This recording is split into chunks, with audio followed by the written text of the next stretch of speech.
There's been a looming issue within this generation of hip-hop, and until I sat down and unpacked it, I didn't realize it was this severe. And I want you guys to unpack this too. I want you to think of the biggest rappers that blew up between, let's say, 2009 to 2014, and think about where they're at today. Obviously, you have the big three of Drake, J. Cole, and Kendrick, who continue to innovate and deliver us groundbreaking projects. Same thing with Tyler, the Creator. Future, 15 years in his career, continues to give us hit after hit. A lot of the B-level rappers of the 2010s generation, like Big Sean, Wale, A$AP Rocky, and Meek Mill, while they haven't maintained the same level of mainstream success that they once had, they also didn't suffer from any sort of tragic demise or fall off. We did unfortunately lose a couple legends within that era, like Mac Miller and Nipsey Hussle. But overall, if you look at that early 2010s generation, a lot of the rappers are still active today, are still as good, if not better, than they were when they first got in the game, and they continue to gracefully mature in the subject matter within their music and in their careers in general. Now, let's look at the generation that came after them. I'm talking like 2015 to 2020, because that's really when the streaming era kicked in,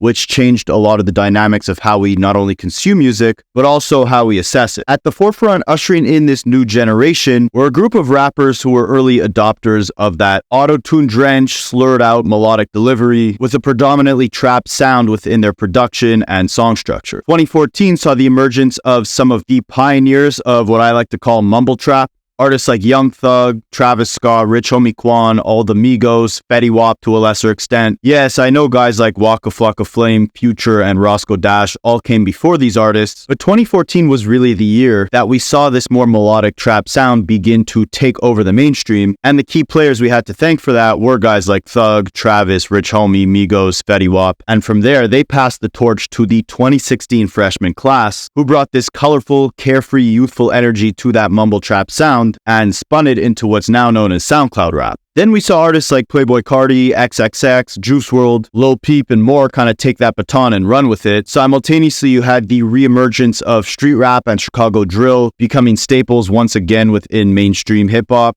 thanks to artists like Lil Durk, King Von, NBA Youngboy. Then you had the Young Thug offsprings like Lil Baby and Gunna, as Travis Scott's legacy developed into a more senior positioning within hip-hop. We saw his offspring, Don Toliver, take over. And towards the tail end of the 2010s decade, we saw a brand new class of rappers take over the scene in arguably the fastest fashion we've ever witnessed rappers climb to the top of the charts. Roddy Ricch and DaBaby both caught #1 hits with their second albums. Megan Thee Stallion got both Beyonce and Nicki Minaj features before she ever put out an album. Pop Smoke completely rejuvenated the New York gangster rap scene, introducing the world to his signature drill sound. And overall, between the new class of artists that emerged between 2015 and 2020, the future was looking promising as hip-hop was the highest consumed genre in all of music. Rappers were going platinum at a faster rate than ever before. New sounds were emerging, things were great. But now fast forward to 2024 and ask yourself, where are a lot of the pioneers of this new generation today? And where are their offsprings and the future of hip-hop in general headed? While the early 2010s brought us the big three and a multitude of other superstars that continue to improve their overall discography and the sound of hip-hop in general, unfortunately, it's hard to say the same for a lot of the artists that emerged in the later half of the 2010s. Pioneers like Young Thug, Fetty Wap, Lil Durk, NBA Youngboy have been locked up facing charges that could lead them to spending the next 10 plus years in prison. A lot of the major players of the late 2010s who could have carried the sound of hip-hop into the next generation have sadly lost their lives. Artists like XXX, Juice WRLD, Takeoff, Pop Smoke, Lil Peep, Rich Homie Quan, King Von, Young Dolph, and most of the artists from that class that did not tragically either lose their lives or end up with long sentences in prison ended up facing a sharp decline in quality and now struggle to sustain even a fraction of the fan base or mainstream success that they once had. Think of artists like A Boogie with the Hoodie, Polo G, Roddy Ricch, DaBaby, Megan Thee Stallion, Lil Baby, Quavo, Chance the Rapper, Fabio Foreign, Lil Pump, 6ix9ine, Rich the Kid, Designer. Like, there's a monumentally large list of rappers with insane fall-off stories that are barely able to sell 28K in the first week today. And this is the looming issue I was talking about. Which rappers are going to be the saving grace from this newer generation that will carry the torch and achieve things that the previous generation of early 2010s rappers were able to accomplish? Obviously, there's some pioneers from this new era that continue to improve with each album and reach new heights, like Travis Scott, Young Thug to a degree now that he's been released from prison. Playboi Carti is bigger than ever. But a defining moment in the change of the soundscape of hip-hop came in the form of the XXL 2016 freshman class, or specifically on the mainstream forefront, artists like 21 Savage, Kodak Black, Lil Yachty, and Lil Uzi defined the emergence of the SoundCloud era and were destined to become hip-hop's next superstars. We've seen 21 Savage maintain his consistency, dropping quality bodies of work year after year. Kodak continues to deliver hits, although not at the same pace or degree that maybe he once was.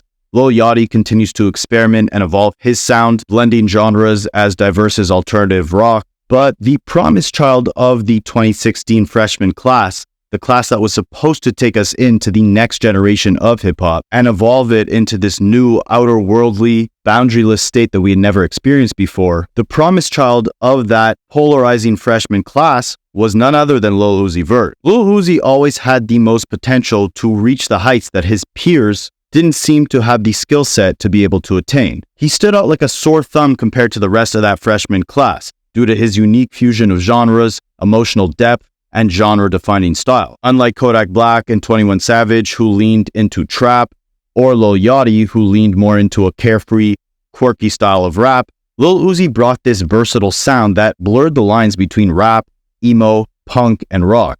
His willingness to experiment with melodies and his dynamic vocal delivery set him apart, especially at a time when melodic rap was gaining that massive momentum. Uzi's emotional vulnerability in songs like XO Tour Life added a layer of relatability and introspection that wasn't often seen amongst his peers. While 21 Savage and Kodak Black were known for their gritty street narratives, and Lil Yachty leaned into playful, upbeat music, Uzi struck a balance between fun and raw emotion. His larger-than-life persona and energy also made him a magnetic live performer, boosting his appeal, and moreover, Uzi's forward-thinking approach to fashion, visuals, and music production showcased a creativity that hinted at more longevity and crossover potential. Even the simple things like the constant change of his hair color to the depth of the meaning behind his rap name, with Lil Uzi Vert not just meaning that he's aiming his weapon towards the sky, but if you say it really fast, it also sounds like Lucifer. Now, I'm not promoting devil worshiping in any capacity, but even something as simple as his stage name embodying this creative, rebellious double meaning showed you that Lil Uzi was the sound of the future, making him a standout talent with the most diverse skill set amongst his 2016 class. But while Uzi was once hailed as the most innovative and captivating figures in modern hip-hop, he's undeniably seen a noticeable decline in the quality of his music over the years. His early projects like Love Is Rage and Lil Uzi Vert vs. the World helped redefine the sound of mainstream rap, blending melodic emo rap with trap beats and an ethereal, spacey production style that felt fresh and boundary-pushing. However, the last few years have seen a clear dip in his output, with many fans and critics questioning whether the creativity that once set him apart has started to fade. One of the most glaring issues with Lil Uzi Vert's recent work was the lack of coherent song structure.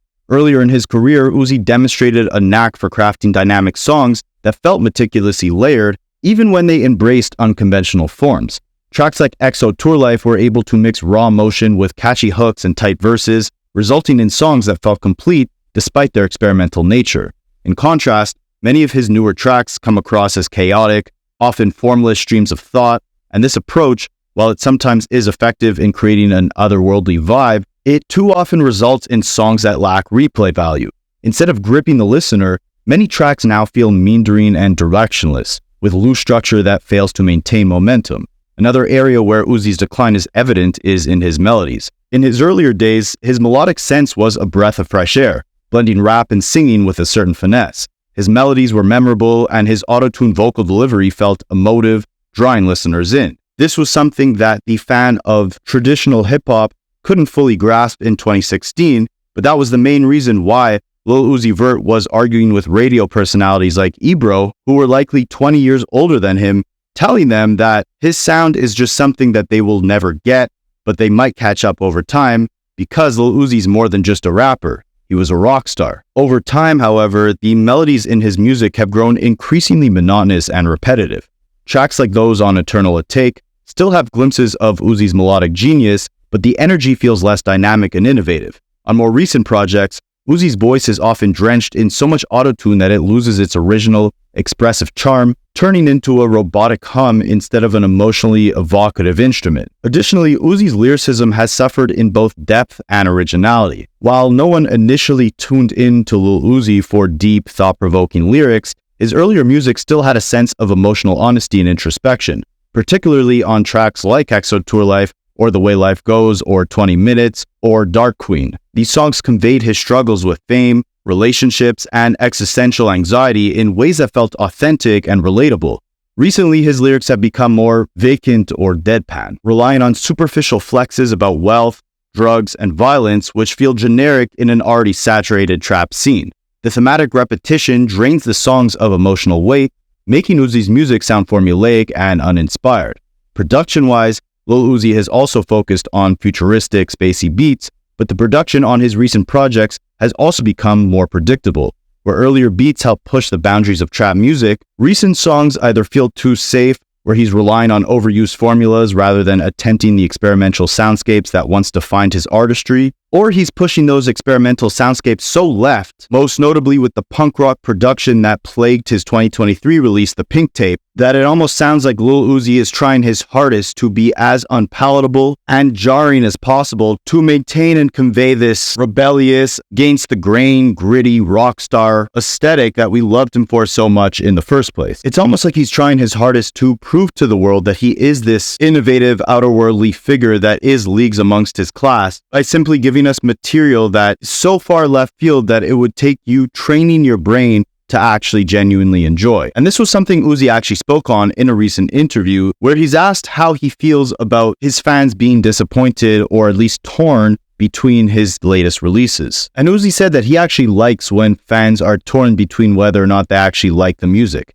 He says he knows a record is good when 50% of his fan base loves it and 50% of them hate it. And these kind of echo the statements he made to Ebro very early on in his career in 2016, where he told Ebro that his music isn't for the everyday listener. It's for people to be shocked by today and catch up to in the future. And while I definitely agree that innovative sounds aren't meant to be fully easily digested off a first listen, I think there's an inherent problem to your creative process when you're specifically trying to make music that you know will have your very own fan base divided. I mean, these are the same people back in 2016 that understood you, that admired you for the risks you took, that applauded you and loved you for the main reason that you were pushing boundaries, but you were doing it with a sense of artistic integrity. You were testing the limits while still giving us undeniably infectious melodies, carefully crafted, emotional, pain-driven, and at this point, iconic hooks that whether or not the world was used to your sound, there was no denying that your forward-thinking approach to crafting hits was both captivating, vibrant, and accessible. And if you want further proof that Lil Uzi Vert has lost that ability to make, most importantly, that accessible music, you don't even have to look at the fact that he's telling you in interviews that he wants to divide his fans, that he wants 50% of his fan base to feel like his music is no longer accessible. But just look at the numbers. The numbers don't lie. When was the last time Lil Uzi Vert had a hit of his own? While his counterparts like 21 Savage and Kodak Black haven't necessarily switched up their formula as much as Lil Uzi Vert has, they've been able to mature and consistently give us hit after hit throughout the last 5 to 10 years. What was the last Lil Uzi hit? Maybe his 2020 record with Future, which is now already 4 years old and was carried by the hook that Future sang, Drankin' and Smokin'. Maybe it was Baby Pluto off Eternal Atake in 2020. My point is these records are already 4 years old, and even at that point, half of Lil Uzi's fans were already divided on his music, with a lot of them saying that he had fallen off compared to his massive run in 2017. And while he told Ebro back in 2016 that he was going to be this massive rock star, that Ebro would have no choice but to catch up to the sound that Lil Uzi Vert was creating, in 2024, Ebro could not have been more correct when he recently said in an interview that Lil Uzi Vert had not accomplished everything that he wanted to as that massive rock star that he hoped to be when he sat down with Ebro back in 2016. All the experimentation, all the division that he's caused between his fans, the increasing lack of inspiration and emotional vulnerability within his subject matter have left Lil Uzi a shell of his former self artistically, constantly trying to either recreate the hype that he once had or continuing to try to push this narrative that he's this outerworldly rock star that the world will have to understand one day. And I think there's a problem where Lil Uzi doesn't know if he wants to make music that feels authentic to him, that feels raw, experimental, against the grain, and not really caring what critics think, but also simultaneously being insecure by the critics who are saying that he fell off, and then instead trying to recreate the magic of his old material by giving us sequels to older albums, or giving us these formulaic, auto-tune-drenched, uninspired, hard-to-digest records that just simply fall flat. I mean, this seemed like the approach he was taking to his latest release, Eternal Atake 2, where in another interview he spoke on it by saying, "It wasn't so much that I was trying to experiment, I just experimented in the rooms that I already know how to do. So it's going to be like 2018 to 2019 type vibes. Bunch of cool songs, catchy songs, not too much music where I'm trying to confuse you. And when it comes out, you better be honest with me." Well, alright Lil Uzi, it's time to be honest with you because, like I said before, I believe you were the promised child of that 2016 freshman class. But that raw experimentation that once drove you to the top is now responsible for your artistic demise. And I don't know if the feeling's just gone because you've been trying to consistently recreate the magic of your earlier work by giving us sequels, constantly teasing releases like Love Is Rage 3, or trying to recreate Young Thug's early aesthetic by giving us The Barter 7, a sequel to Young Thug's 2015 release The Barter 6, or now giving us a sequel to your 2020 release Eternal Atake, which in my opinion was the first sign that we were seeing a sharp decline in the inspiration behind Lil Uzi's songmaking process. If you were around during that time, then you know that that Eternal Atake album was extremely highly anticipated, but it ultimately felt formulaic, relying on repetitive trap beats and auto-tune vocals without much variation. The vibrant melodies and emotional depth that characterize projects like Love Is Rage and Lil Uzi Vert vs. the World were notably absent, replaced by hollow lyrics and uninspired production. Many tracks felt like rehashes of Uzi's past successes rather than forward-thinking experiments, leaving Eternal Atake lacking the charisma and originality that once set Uzi apart. But in Uzi's eyes, that album was packaged as him leaving Earth, and this new sequel is him coming back to Earth, kind of sharing his story of the last 4 years. But instead, this new album, Eternal Atake 2, highlights a persistent identity crisis that has been defining Lil Uzi's recent output. Much like his experimental yet untimely confused Pink Tape from 2023, Eternal Atake feels like another spin of the wheel, hoping for a jackpot without clear direction.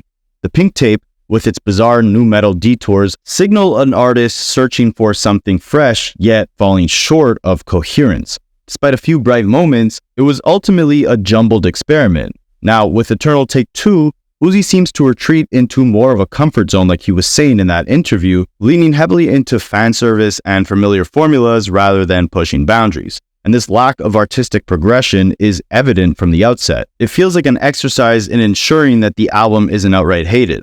One of the album's key shortcomings is its overt reliance on nostalgia, particularly aimed at fans of Lil Uzi's Love Is Rage era. Songs like Chill Bae attempt to recapture that euphoric, emotional, vulnerable blend that we loved on songs like EXO Tour Life or The Way Life Goes. However, that emotion that once dominated Lil Uzi's work is noticeably absent, replaced by hollow imitations of past glories. This copy and paste approach strips the music of its original emotional weight, leaving behind only surface-level echoes of what made Lil Uzi captivating in the first place. The song The Rush has the only feature on the entire album from the Nickelodeon band Big Time Rush. Allegedly, Lil Uzi actually purchased this feature on Cameo, which is kind of a reflection of the actual effort that Lil Uzi put into this overall album. And on that record, Uzi's running through his signature ad-libs like ha and yeah, but he does it with a fraction of the passion that he had when he was mumbling those same ad-libs just a couple years back. It kind of sounds like a wrestler just yelling out catchphrases at a reunion show. And Lil Uzi's fast-paced rapping, which was once a powerful display of his technical prowess, also feels very tired on Eternal Atake 2.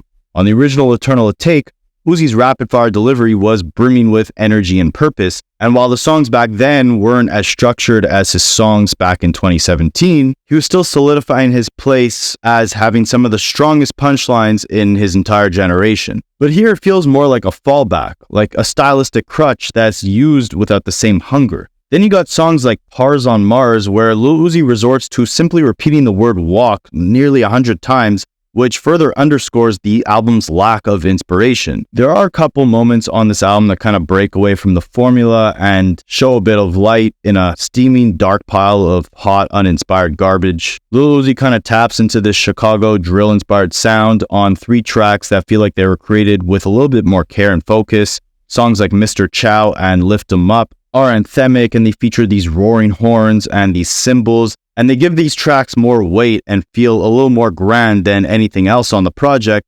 But even on the first few bars of Lift 'Em Up, Lil Uzi starts the song by rapping, "I'm running through this like I'm not even trying to make a hit," showing you the apparent lack of inspiration that's plagued this entire project. And while there are very few moments of high energy and sharp delivery that remind us of Uzi's potential when he's fully engaged, unfortunately, these moments are very brief and they're overshadowed by the album's larger issues. You get some more pop and R&B on the later half of the album on tracks like Perky Sex, which just feel out of place, confusing, and add to the album's disjointed nature. And the overarching issue with this new album is the same gripe that I've had with many of his projects in the past. It feels like a far cry from the bold, polarizing music that once made Lil Uzi a cultural force. With each release, Uzi used to push the boundaries of hip-hop, blending genres and emotions in ways that shifted the sound of the genre. But in 2024, he seems more content with simply not alienating his fan base.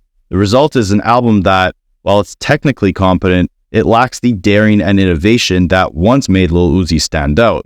Eternal Atake 2 doesn't feel like an artist that's challenging themselves or their audience. It feels like a reluctant step backwards, offering safe, familiar sounds instead of the boundary-pushing creativity that Lil Uzi Vert was once known for. And with this album now completing a trilogy of 3 highly disappointing albums back-to-back from Lil Uzi, I think it's time we have an honest conversation about his place within his generation of hip-hop. While he was once at the forefront, leading his class with his outerworldly style, his boundary-pushing sound, and his potential to reach heights that not only some of the largest hip-hop figures have reached, but also mirroring the legacy and catalog of rock stars, Lil Uzi has now found himself at a sad crossroads between not trying to disappoint his fans, while also trying to experiment, much to the dismay of his greatest critics, and also trying to stay authentic to himself, while still staying inspired to remain an innovative force within the culture. It seems like Lil Uzi's brightest days artistically are now behind him. And just like the colors of his purple hair dye fading out, it seems like the vibrance that was once found within his music has now begun to do the same. There's a lot of little nuggets in both of their disses that if it wasn't for these breakdowns, and salute to, guys like this, Rapaholics, because I think they directly get it.